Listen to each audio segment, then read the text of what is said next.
Hello. So today we'll discuss assembly language for 886. So we are discussing the problem of finding the largest element in the array. So it is fairly simple. I have written the C code.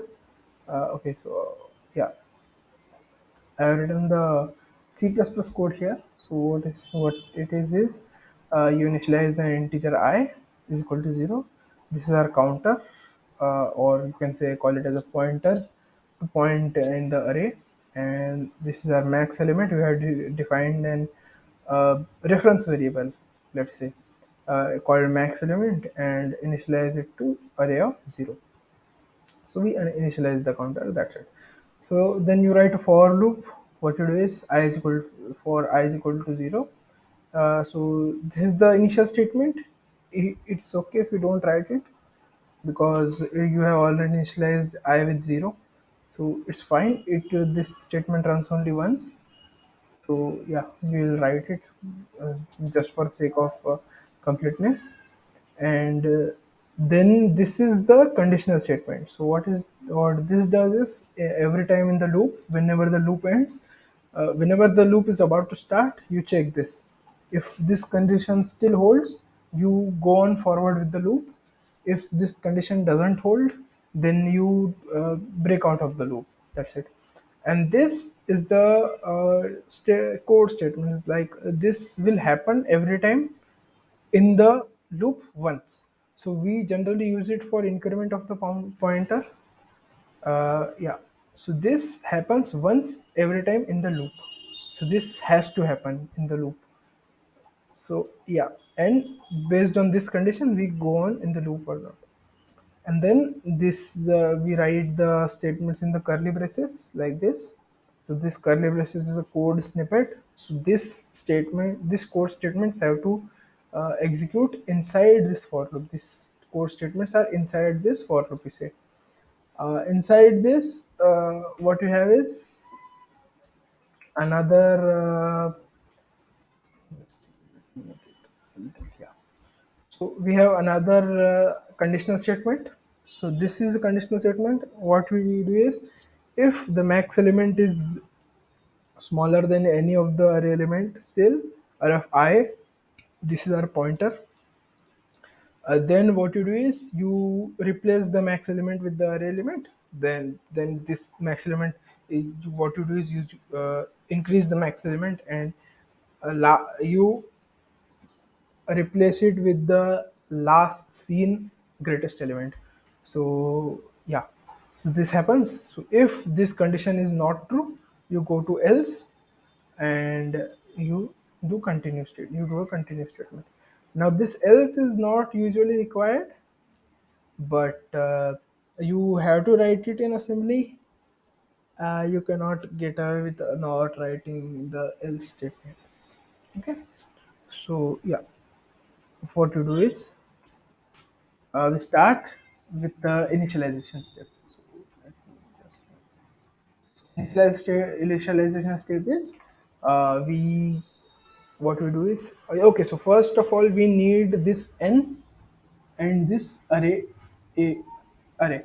So it would we are writing like a program. So this you we won't discuss taking the input from the user right now, but we will just assume that this are given to us. Okay, we will discuss how to initialize the variables separately at the end of the video, but let's just assume that these elements, these values are given to us. So what you do is there are four registers, as you know, A, B, C, and D in 886. Each can hold up to 2 bytes. So what you do is you initialize int I is equal to 0. So this counter, we usually there is a reserved register for that. It's SI. SI counter. So what we do is we do move. What we do is move SI comma 000. Oh, just 0 is also enough. So you are moving 0 into SI, basically. So that means it's the same as this integer I is equal to 0. So you don't have to mention int here because You just can move numbers. You can't move characters or anything else. You have to handle numbers only. There is no other choice. So yeah, so move Si 0 to Si. So this is basically this statement right here. Si is our I here. Okay. So this is a reserved. You can say is a reserved register inside the micro 8086 microprocessor, usually used for counting. So you can use this, or there is no restriction. You can also, if you like, you can use AX, or you can use BX, or anything of your choice. We'll use SI here. Okay, you use SI here. Then what you do is you initialize max element with array of 0. So max element, we will use array. We'll use general purpose register AX here. So now this also is yeah, we will use general purpose register AX here, but as you know that the max element, because this element, you should know this element is this array of 0 is how many bytes long. If the uh, elements in it are 1 byte long, then you can mm, then you can use just al, like the half of the register. But if you use ax, then while comparing, by like in the future when we compare this, then this will be a problem. If I use this as int and this as, let's say this is 1 byte and this is 2 bytes, or this is 2 bytes and this is 1 byte, you can't compare them. So yeah, so we'll just, for the sake of simplicity, we'll assume that the array elements are each 1 byte long. So each everything is 1 byte. So we have to use half of the register. So we'll use AL. So it's the A registers, L part. So it's the low part. So AL, and initialize it with array of I. So array of array of 0. So array of 0, yeah. You can either write this. So there are different addressing modes in 8086. So you can either write this like in C, or you can write this. You can make a pointer. There is this keyword offset keyword. Offset keyword uh, is the pointer. It gives you the, it's like the ampersand. It's like the ampersand of array. So this is offset keyword. Okay, offset keyword gives you the address of the array, and we know that address of the array, the is the it points at the first element of the array, right? Address points at the first element. Let's say my array is 1 2 6 2 3.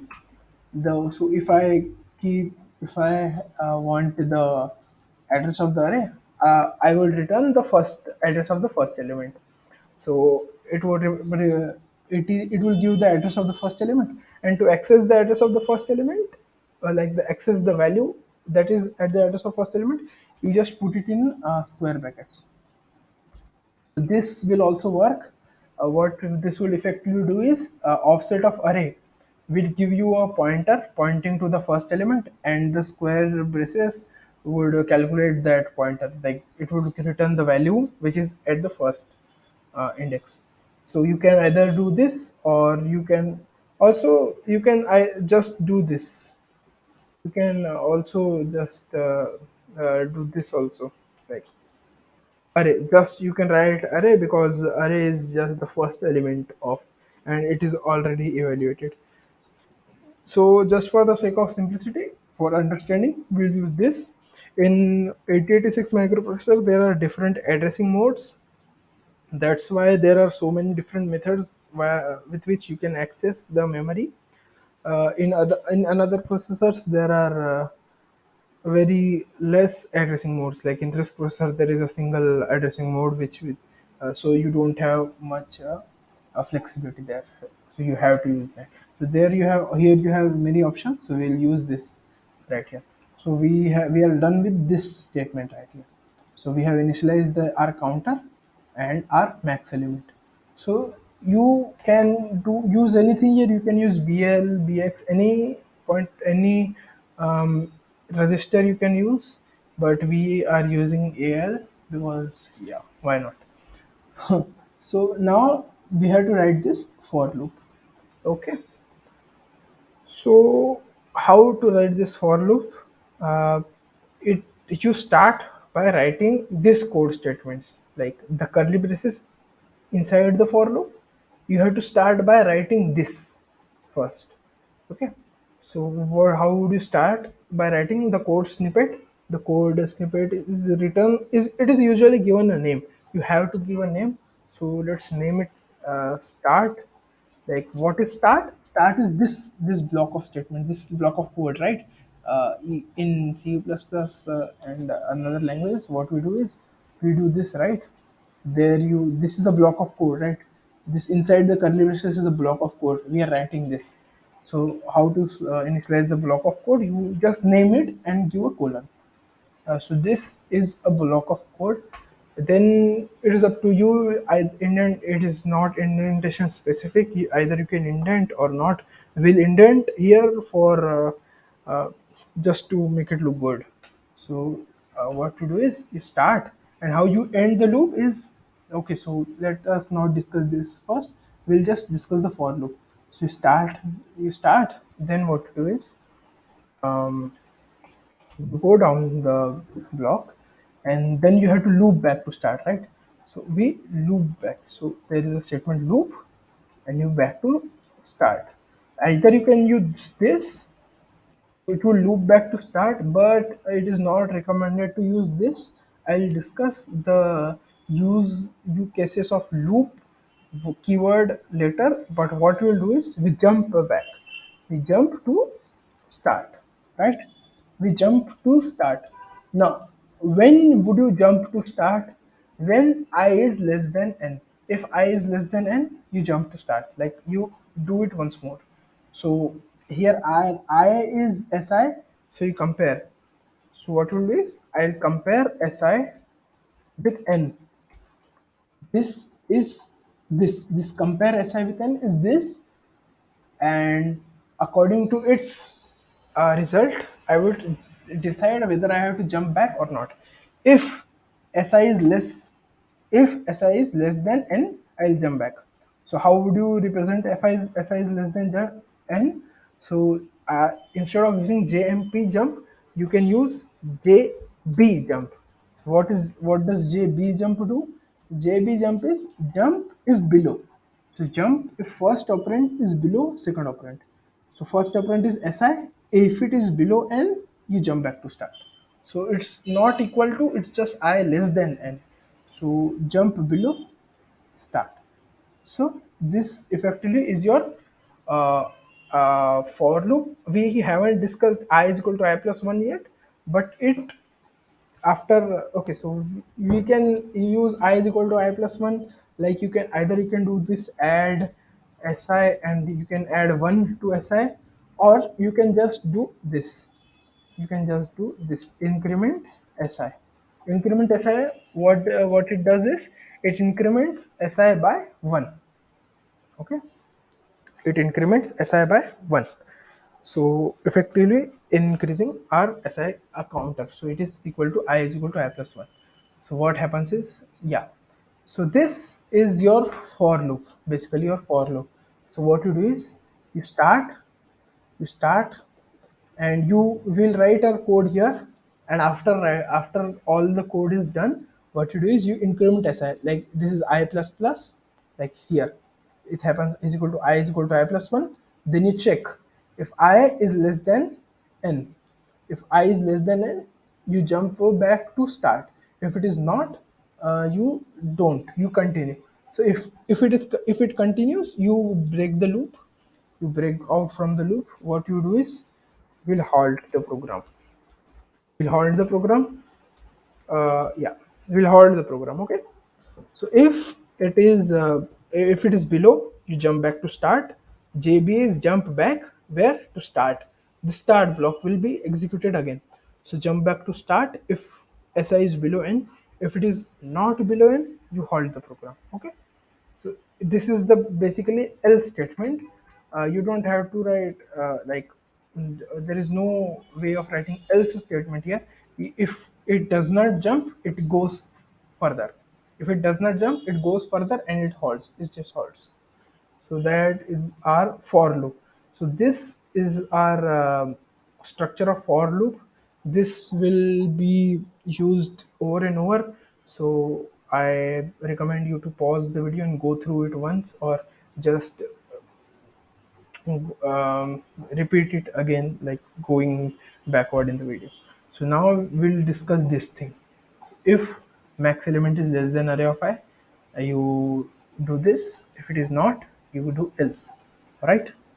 So here, as you have seen, okay, so here in conditional statements, you jump for you jump to else.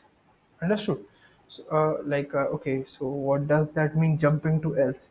So you evaluate this. Okay, like we evaluated this, you compare, right? You compare this, like you evaluate this.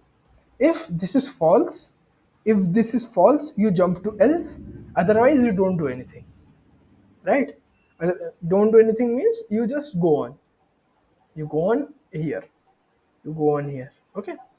So now usually here, in assembly, there is no way that else is not evaluated.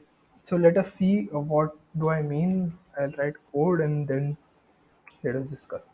So what I have to do is, now AL is array of I. So what I'll do is I'll compare AL with whom? Will array with a array of, I'll compare array of SI, right? Array of I, array of SI will compare. If if it is below, jump. If it is below, if it is below, jump to else case.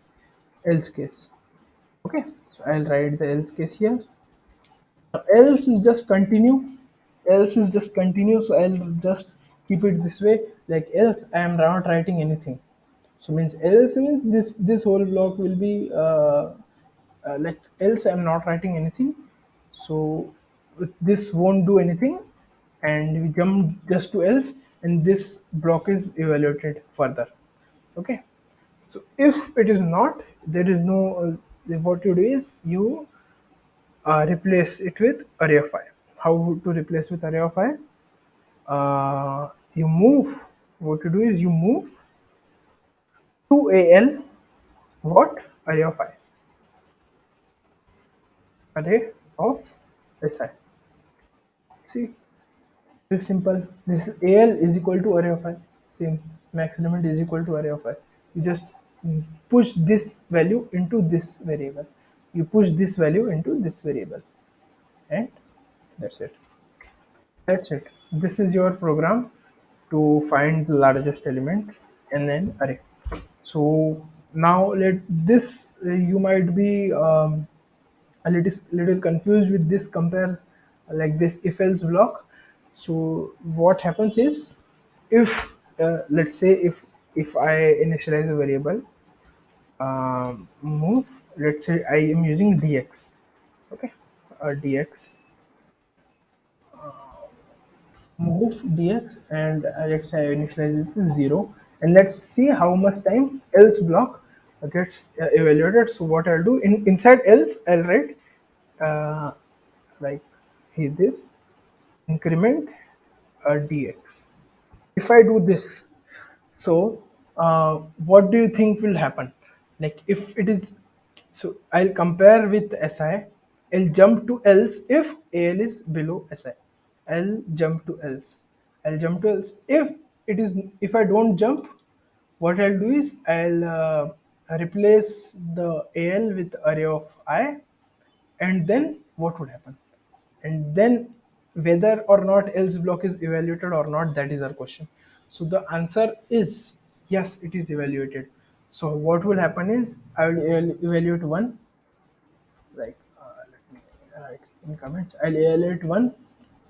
I'll evaluate two. I'll go to three. I'll go to four. go to 5. So in worst case, this all are evaluated. So and see, if I compare and AL is below, AL is below SI, then I jump to else and this 3 is not evaluated. 3 is not evaluated, right? 3 is not evaluated. Only 1, 2, 4, and 5 are evaluated. If if AL is below SI, if AL is above SI, oh sorry, if AL is above SI, only 1, 2, 4, and 5 are evaluated. If AL is below SI, okay, if AL is below SI, okay, yeah, I messed up here. So if I have to jump, if it is above, if it is already above, I jump here, right? I guess you have would have noticed already.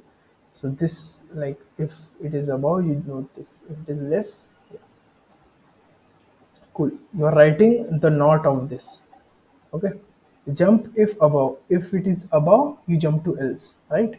You jump to else only if this is not true. So you have to write not of this and you have to above. Cool. Yeah. So when do I jump? When do I jump? One, two. If AL is above, I jump. If AL is already above, if AL is already greater, right? If the max element is already greater, I jump to else. Okay. So if it is already greater, I jump to else and 4 and 5 are evaluated. If it is not greater, let's say if it is not greater, if it is smaller, if it is smaller, you don't jump to else. Okay, so 2 is evaluated and 3 is also evaluated in that case.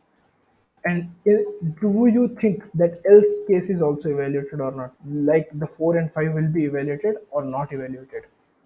So the answer is yes, they will also be evaluated. So because this runs in a single manner, like in a single thread, I can say. So from top to down, this will be evaluated, one will be evaluated, two will be evaluated. Because it does not jump, three will also be evaluated, four will also be evaluated, five will be also evaluated. Until and unless it jumps, it goes forward. Okay, so because you are jumping to else means you are jumping forward and you never visit this statement. If you jump to else, you never visit this statement. That's why you don't evaluate it. You don't evaluate three and you only evaluate four and five. So one, two, four, and five, and one, two, three, four, and five. So we have to decide either this is evaluated or not. So how would you write here? So you would compare. So I am writing the if else block in assembly.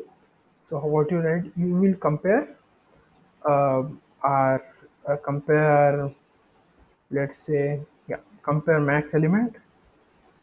That's max ele max element with array of I, array of I. And I'm writing here again. So max element with array of I.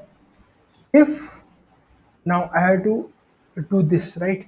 You have no uh, what you say.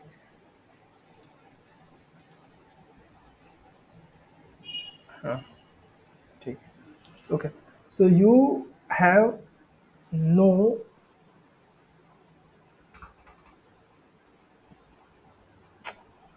लेके जाना. Yeah, so I'm back. Yeah. So okay. So what I was saying, yeah, you don't have any facility to jump to this statement, right? You can just jump. You can just not evaluate this, or either evaluate this or not evaluate this. There is no other possibility. So either you compare, then you decide. What do you decide? Uh, Decide to evaluate this or not. Yes, that much you can do. You can do only this in assembly, nothing else. So you have to be clever with this. So what we are doing is we are deciding here. We are deciding whether or not we have to uh, evaluate the statement 3 or not. Okay, either we are deciding whether or not we have to do this. If you have to do this, you don't jump. If you don't have to do this, you jump. Simple. So if you don't have to do this, you jump. If you have to do this, you don't jump. Simple. So if we don't have to do this, we jump. When should you not do this? When max element is greater. So when max element is above the array of I. So when it is above, you jump. Okay. So this is your assembly code. This would run perfectly, and would give you the max element, and the max element would be stored in AL, right? The max element here would be stored in the variable max element, right? And here our max element is AL, so it will be stored in AL. Okay, so next is variables. Like I promised, I will discuss variables now. So like we don't have this n and array of array, right? So from where would you? So after the program, you have to uh, define the variables after the program. Okay, so how to define variables first? Okay, I will write the structure. So the structure is something like this: the name of variable, the data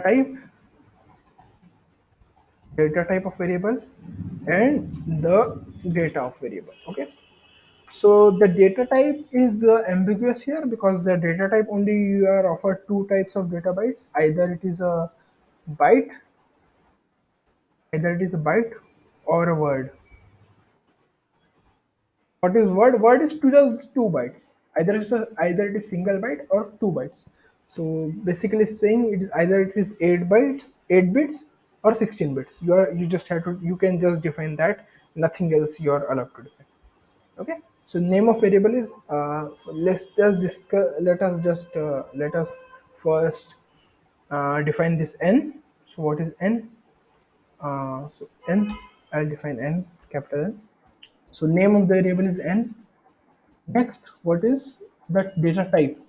So the size is usually 16 bits. Anywhere, anytime you define, you should not define the size something less than the maximum. So you have to define the size always as the maximum. And even if you are not using everything, you should define it as maximum. I'll discuss why, but we'll define it as a word, not a byte. So these are byte and a word. So how to define byte? So you just do d means define word. So dw means define word. It is a keyword, define word, and then you give the value to it. What is the value of n? Let's say it is 17. So how do you write 17 in hex? You can write it in a decimal. I can do this.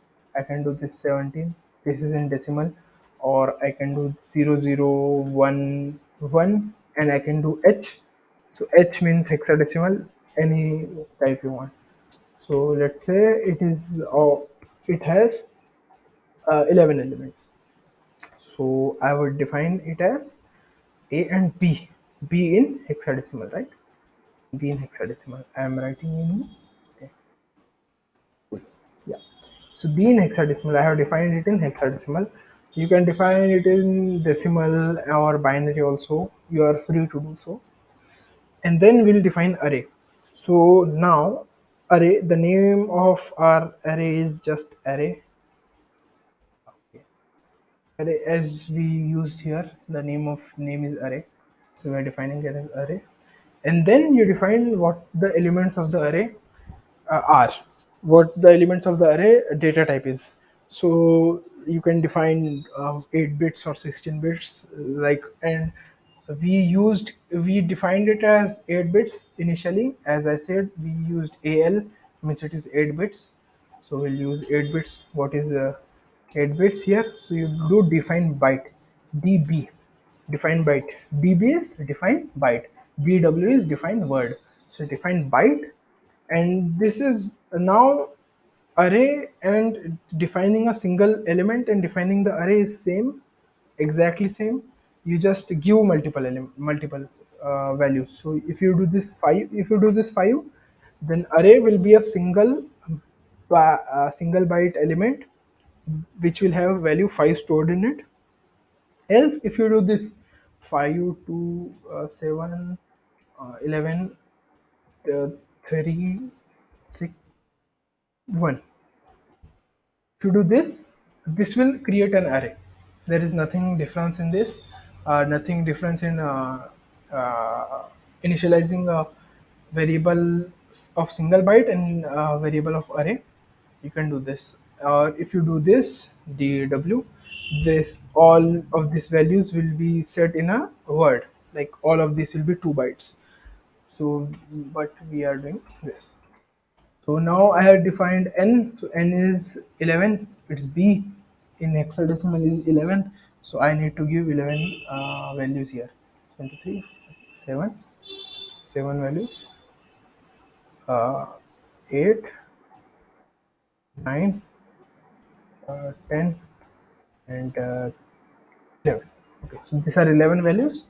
So we can see the maximum is 12. So if I run this program, this should return 12 in AL, in AL. So in AL register, I should see 12. So yeah, so that, and 12 we know as 12 is C. So I should see the value C in hexadecimal.